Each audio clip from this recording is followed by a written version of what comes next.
Assalamualaikum warahmatullahi wabarakatuh.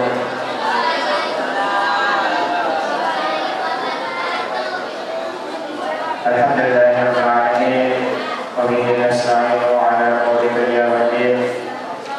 Wassalatu wassalamu ala asyrofil anbiya'i wal mursalin sayyidina maulana Muhammadin wa ala alihi wa sahbihi ajma'in. Amma ba'd. Baiklah, para santri dan banat, malam ini kita akan mengaji kitab baru yang sebelumnya belum pernah kita kaji. Nama kitabnya At-Tibyan. Nama kitabnya At-Tibyan. At-Tibyan fi adabi amalatil Quran. At-Tibyan. Kitab At-Tibyan ini kitab yang menjelaskan tentang adab atau etika-etika dalam mengkaji Al-Quran. Kitab At-Tibyan ini dikarang oleh Al-Imam Muhyiddin Abi Zakaria Yahya bin Syaraf An-Nawawi, yang lebih terkenal biasa kita sebut Imam Nawawi.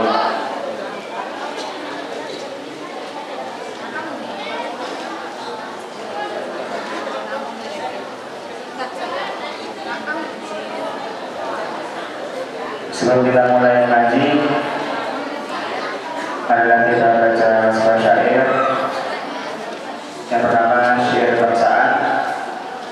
Syair bangsaan ini diciptakan oleh Abuya Haji Mahfud Syawari. Abuya Mahfud merupakan pendiri sekaligus besar pengasuh pondok pesantren Riyadul Jannah, yang kemarin kita mengadakan haul yang kedua untuk beliau.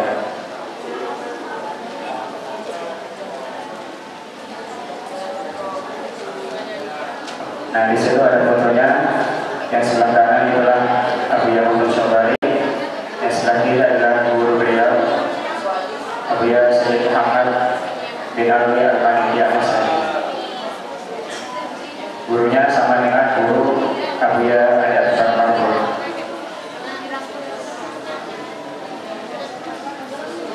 Baiklah, kita baca bareng-bareng. Bismillahirrahmanirrahim. Shallu ala Nabi Muhammad. Sholli wa sallim daiman ala nada. Sholli wa sallim daiman ala nada. Wa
Baiklah, mari kita mulai pengajian kitab Al-Qiyah.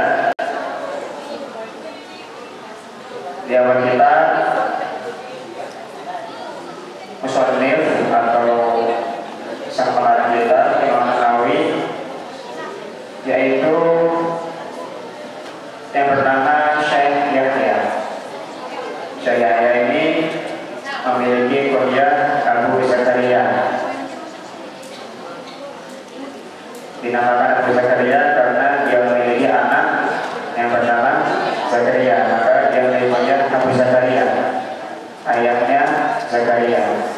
Nama aslinya Yahya bin Syaraf bin Uri As-Nawawi.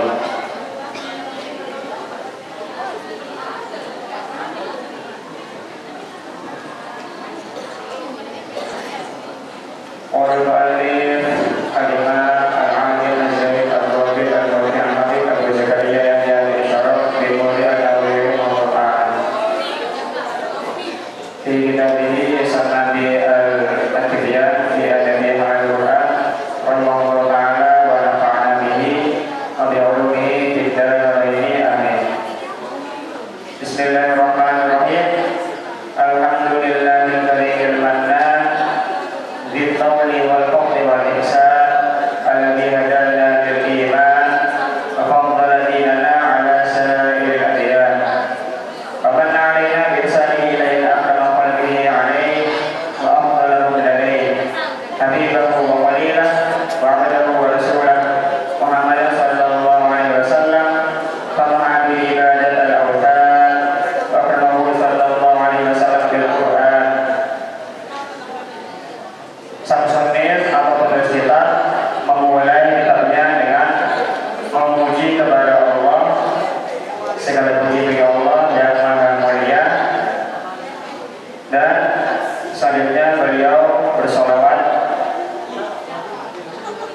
dengan kata-kata wa asyhadu an la ilaha illallah wahdahu la syarika lah syahadatan muhassilatan lil ghufran muqiyatan masawibah min an-niran musilatan lahu ila sunnal jinan wa asyhadu anna Muhammadan abduhu wa rasuluhu da'i ila iman sallallahu alaihi wasallam wa ala alihi wa sahbihi wa syarafa wa karrama wa 'azzama ma ta'amul jadidan.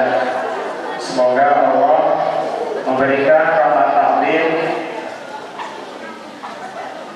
kepada Nabi Muhammad SAW dan kepada keluarganya, juga para sahabatnya, dan juga semoga memberikan kemuliaan dan pengagungan.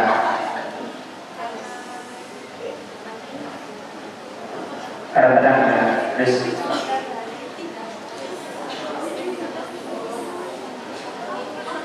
Kitab ini terdiri dari beberapa bab, yaitu terdapatkan 10 bab, yang mana insya Allah akan hatam sampai akhir tahun semoga.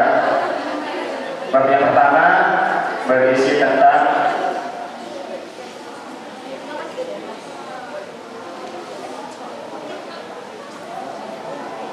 keutamaan Al-Quran.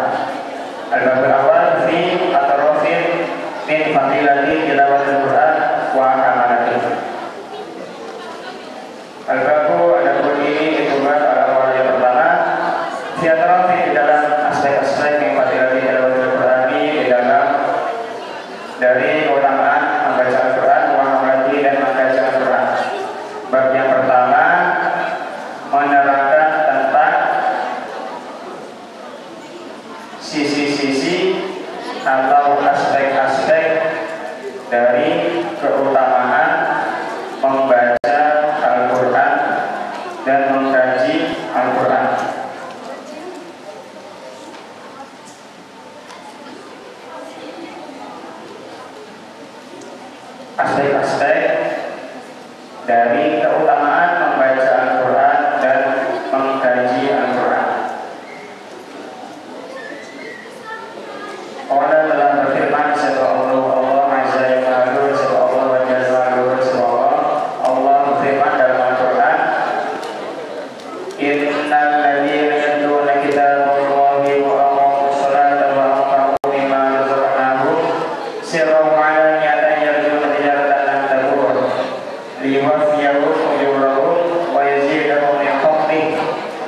Innahu ghafurun syakur.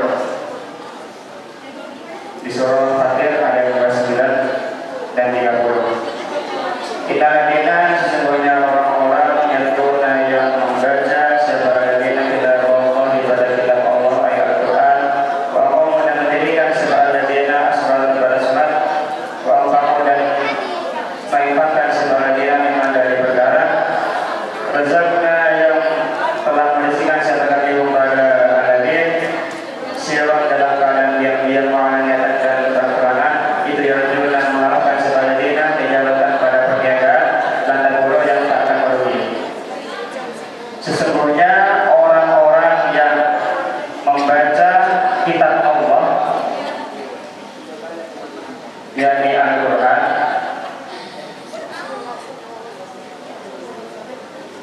dan mendirikan sholat,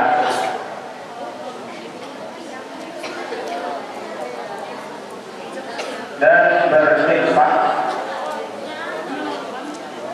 menginfakkan dari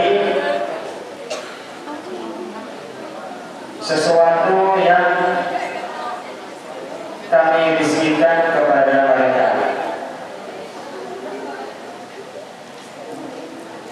secara diam-diam dan terang-terangan.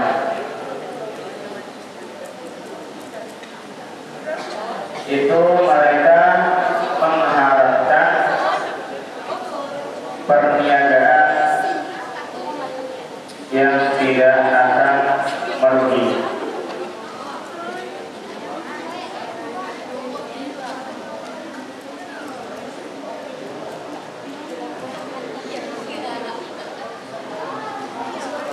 Di ayat ini menjelaskan tentang keutamaan orang yang membaca Al-Quran.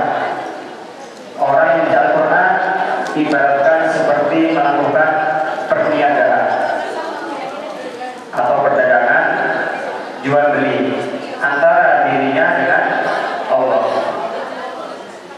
Bagaimana jual beli antara manusia dan Allah? Manusia membaca Al-Quran, mendirikan sholat, berinfak, itulah dijual dengan apa? Allah memberikan pahala. Makanya itulah perniagaan yang tidak akan merugi. Nanti orang-orang yang baca Al-Quran dan mengamalkan isinya, lalu dia sholat tepat waktu, menjaga rukun dan kewajiban sholat, serta menginfakkan hartanya, baik secara wajib seperti zakat fitrah maupun yang sunnah seperti sedekah, hadiah, secara diam-diam maupun terang-terangan.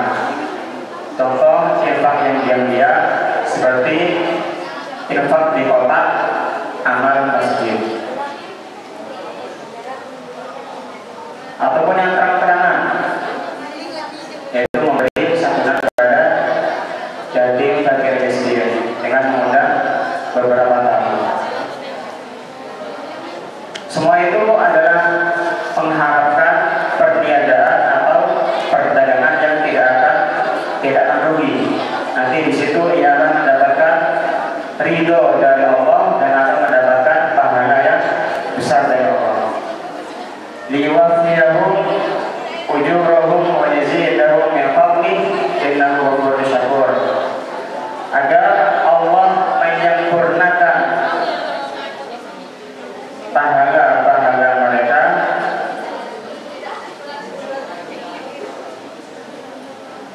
dan Allah menambahi mereka dari karunia-Nya. Innahu ghafurun syakur, sesungguhnya Allah Maha memberi ampunan dan Maha mensyukuri. Dengan perniagaan yang tidak merugi, perdagangan yang tidak akan rugi, agar Allah menyempurnakan pahala mereka. Allah memberikan pahala kepada orang yang membaca Al-Quran dengan pahala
ibni Affan.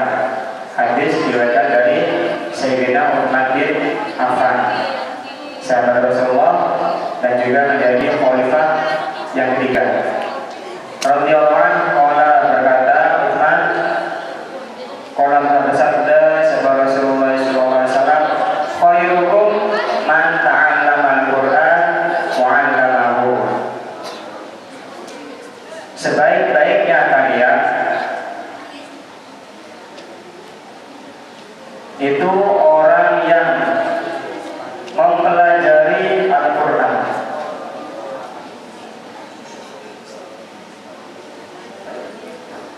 Majelis Haris Majelis Majelis Haris Al-Fikri pertama.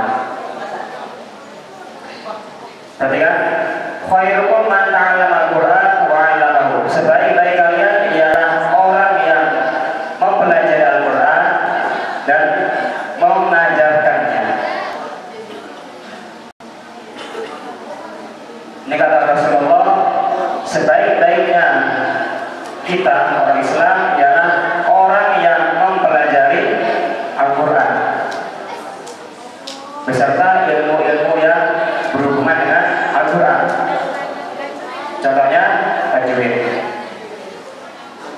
Mempelajari tajwid adalah termasuk orang yang paling baik, karena dengan belajar tajwid kita bisa membaca Al-Quran secara baik dan benar. Di situ ada makharijul huruf, tempat keluar huruf, bagaimana cara mengucapkan hamzah, ba, ta, jim, ain, ghain, fa, qaf, shad, dal sampai ya. Di tajwid juga ada hukum bacaan, nun sukun, mim sukun,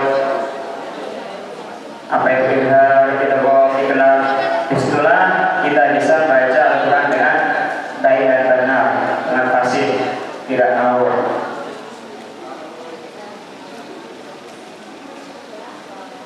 Mempelajari Al-Quran termasuk tajwid, juga tafsir Al-Quran.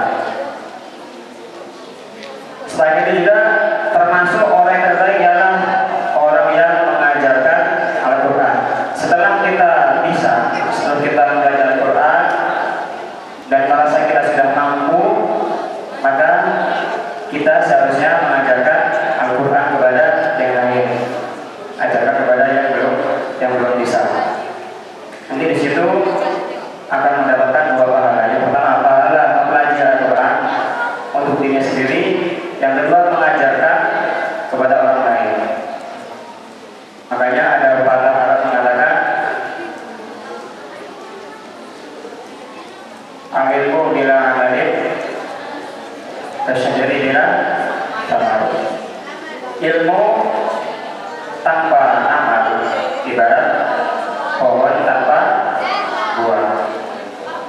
Ilmunya sudah ada, dia sudah memiliki pohon, tapi bila tidak diamalkan, maka tidak memiliki buah yang bisa dirasakan oleh orang lain. Namanya pohon itu tidak pernah memakan buahnya sendiri.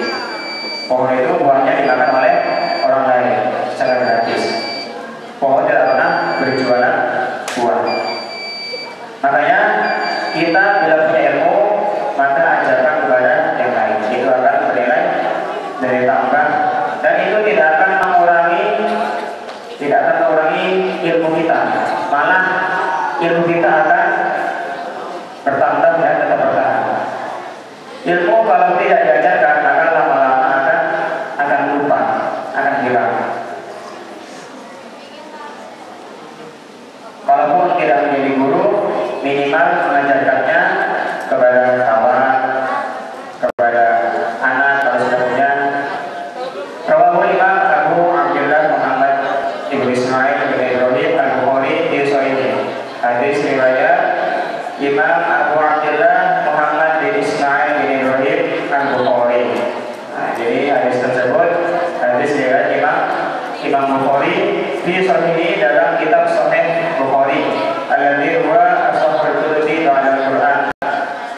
Kitab Sahih Bukhari merupakan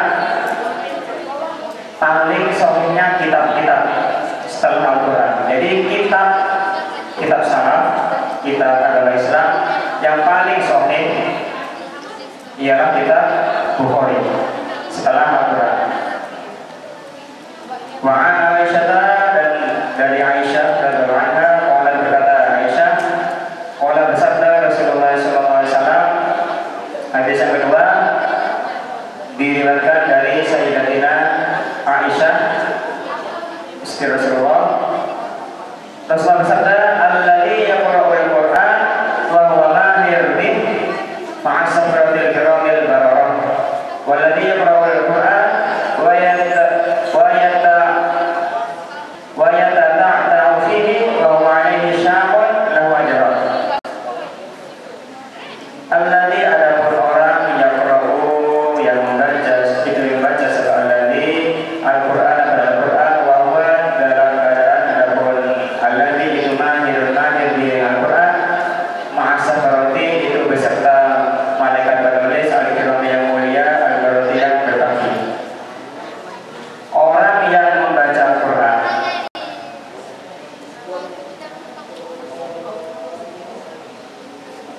sedang ia mahir membacanya, mahir membaca Al-Quran,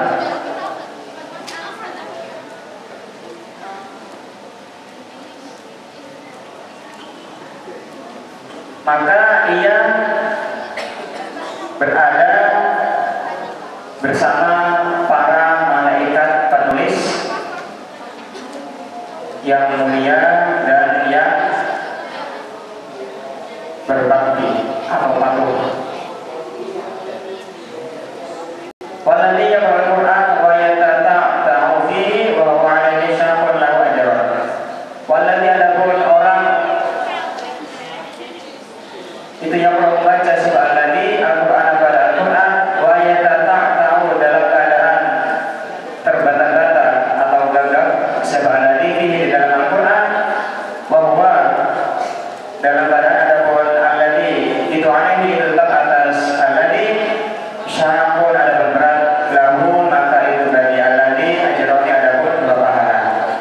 Orang yang membaca Al-Qur'an dan dia terbata-bata atau gagap dalam membaca Al-Quran, sedang ia merasa berat membaca Al-Quran, maka baginya dua pahala.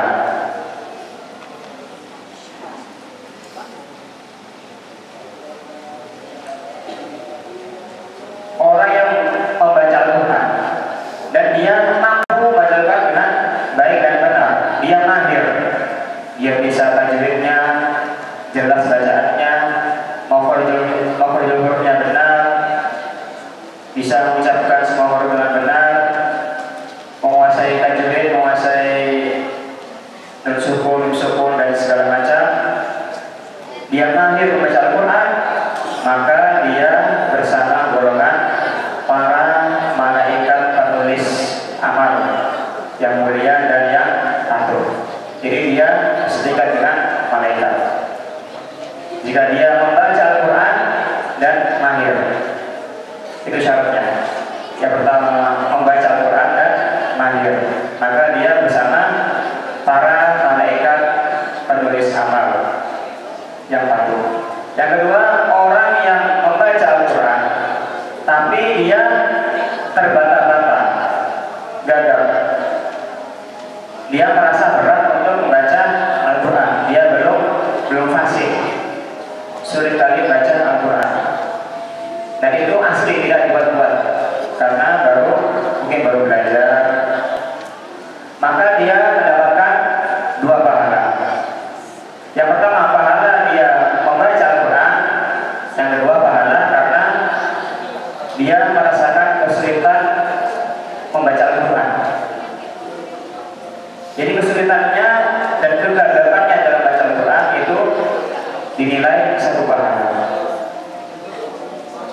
Maka ini adalah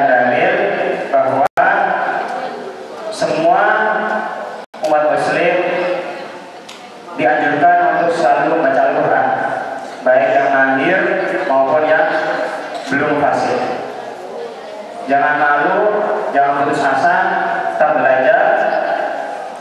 Tidak ada kata terlambat. Kalau merasa dirinya belum pandai baca Al-Quran, belajar. Minta ajakan ke ustaz, ke umi, atau ke kawan-kawan, ke abang-abang yang sudah bisa.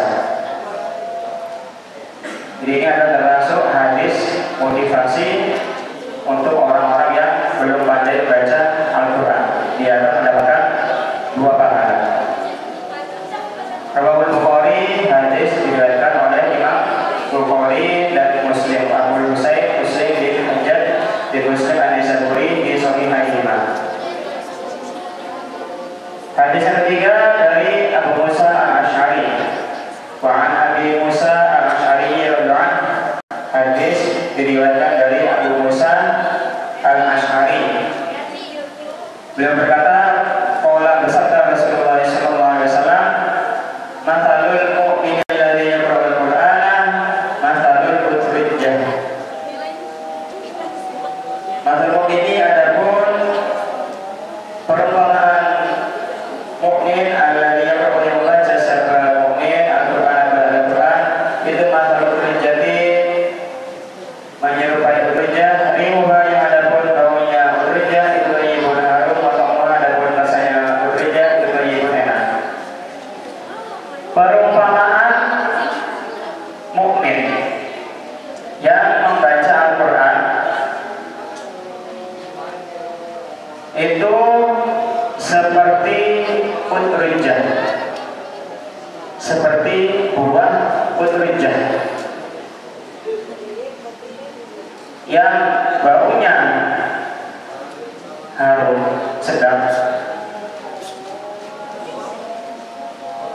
Buah utrijjah baunya enak dan rasanya juga enak. Jadi orang mukmin yang membaca Al-Quran itu ibarat buah utrijjah, baunya harum, rasanya enak. Apa itu buah utrijjah? Buah utrijjah ini sejenis buah jeruk yang teksturnya lembut, aromanya harum, rasanya manis, menggugah selera.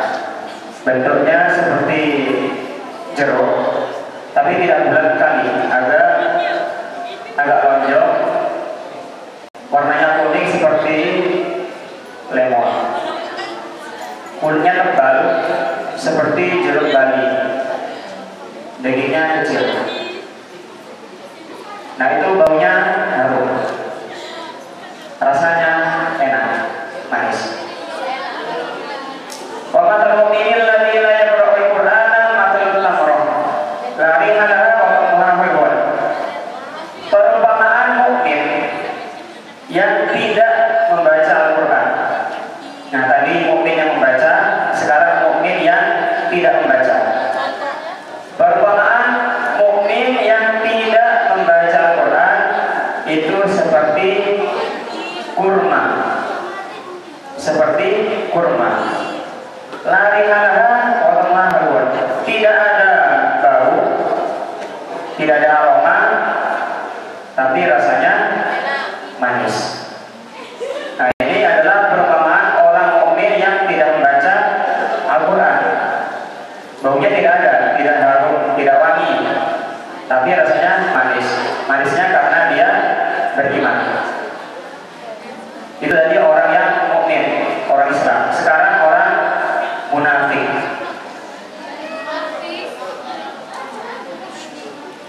Wa mathalul munafiqil ladzi yaqra'ul Qur'an mathalur rihanah riuha thayyib wa ta'muha mur. Perumpamaan munafik, orang munafik. Orang munafik ini serigala berbulu domba. Di sini bilang itu, di sana bilang ini. Di depan beda, di belakang beda. Munafik, mengaku beriman, tapi ternyata di hatinya kufur. Perumpamaan munafik yang membaca Al-Quran itu seperti royhana. bunga raihana, buah raihana, buah raihana. Baunya harum, tapi rasanya pahit. Jadi raihana ini tumbuhan yang wangi, tanaman yang harum baunya. Itu bunganya seperti bunga kumis kucing putih kecil-kecil itu, tidak kecil tadi. Daunnya seperti daun kemangi, daun kemangi.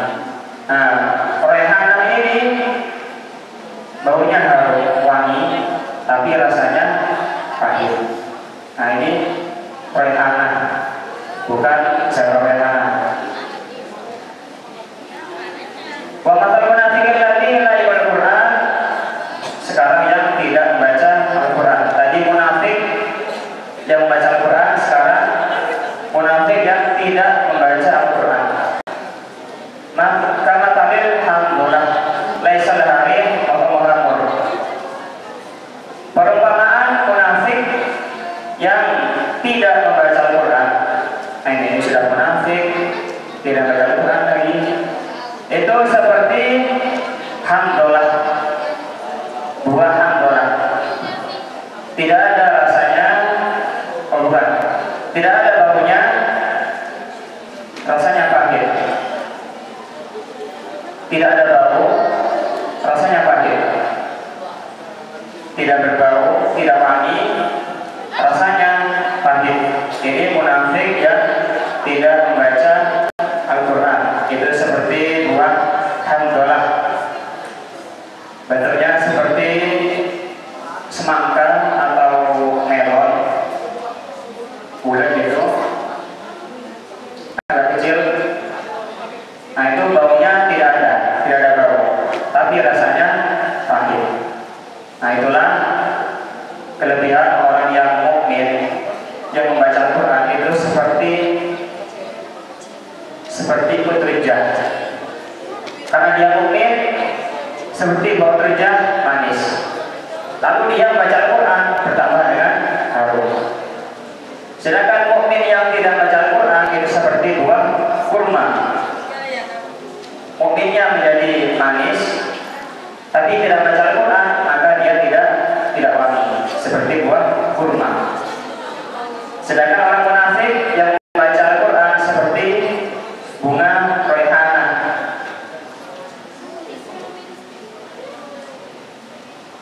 Baunya harum, tapi rasanya pahit. Harum karena dia mengucapkan kata-kata indah, yaitu Al-Quran. Jadi bau yang keluar dari mulutnya adalah harum, seperti bunyi Al-Quran, kata-kata indah. Tapi rasanya pahit karena dia orang munafik. Sedangkan munafik yang tidak baca Al-Quran seperti hamdolah, buah hamdolah, tidak berbau dan juga rasanya pahit. Maka jadilah kita seperti buah kutrijat. Kita sudah beriman, ditambah membaca Al-Quran, maka kita juga akan wangi serta rasanya enak seperti buah kutrijat. Wa'an Umar bin Khattab radhiyallahu anhu wallahu a'lamu bissawab. Subhanakallahumma